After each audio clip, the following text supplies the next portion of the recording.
I can remember a time in this school when finding a good group of Māori prefects was a real challenge for the system.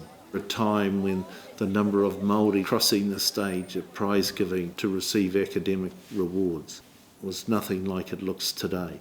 And sure, as the percentage of Māori has increased in our school, that has become easier, but now it's self-fulfilling.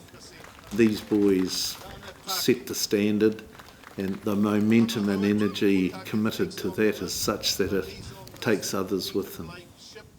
It is deliberate. It has to be. If things were to improve for young Māori learners, schools and systems have to change. That won't just happen randomly. It has to be constructed. The Board of Trustees and the people in there work very hard to get their ideas across to the principal, and he's an experienced sort of fellow who sees the greatness in people, I believe. He's very open to how else can this be done. There's no right way, there's lots of right ways. He really does give the trustees a voice, and then that transfers to what happens in the school. As our awareness of what makes a difference in terms of young Māori succeeding as Māori has increased, we've been very overt and deliberate about steadily building layer upon layer with tikanga and with protocols and ceremonies that endorse and enhance the place and presence of Māori students within the school. And now it feels normal. It feels as if this is just how we are here. We formally welcome new students with a pōhiri, and so it's the start of a 5-year journey for them. I can remember my first day clearly, coming to some place where they do a pōhiri for you, where Rotorua and rangatira speak on the pai on your first day. To me, that's a warm feeling because I've become familiar with that kind of process throughout my life, and to me that felt inviting. It helped in terms of settling me in. It was a genuine welcome. They also got to listen to some really good whaikōrero of what's happening with other kids and where they come from, and so they get to see and hear all of these things all wrapped up in that pōwhiri. I just watch my son sit on the tarmac and think, wow, when you're year 9 you get to watch everyone else sit on seats and it's hot and they're sweating in their uniforms at that stage. They look up at the senior boys with all the shiny things on their lapels, and that's what I want my son to aspire to, and ask himself, how do you get there? This has been a school of choice for many Māori parents because they want their sons to come to a school where they feel as though they belong. It's not because of one particular teacher or area of the school, it's because of the whole school. The wairua from the school gets instilled into every student. The boys see that these senior people that teach me and see me every day, they're very respectful of this thing we call Māori culture. The boys next to me, they're passionate about who they are, and it's given it mana.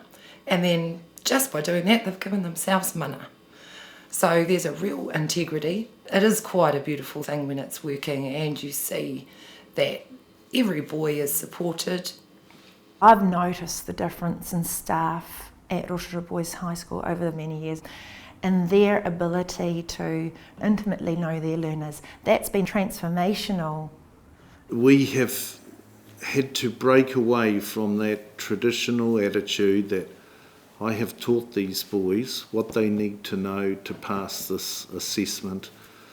I've talked to staff about not falling into that defensive attitude that, well, you've had the opportunity and you've spurned that opportunity or not.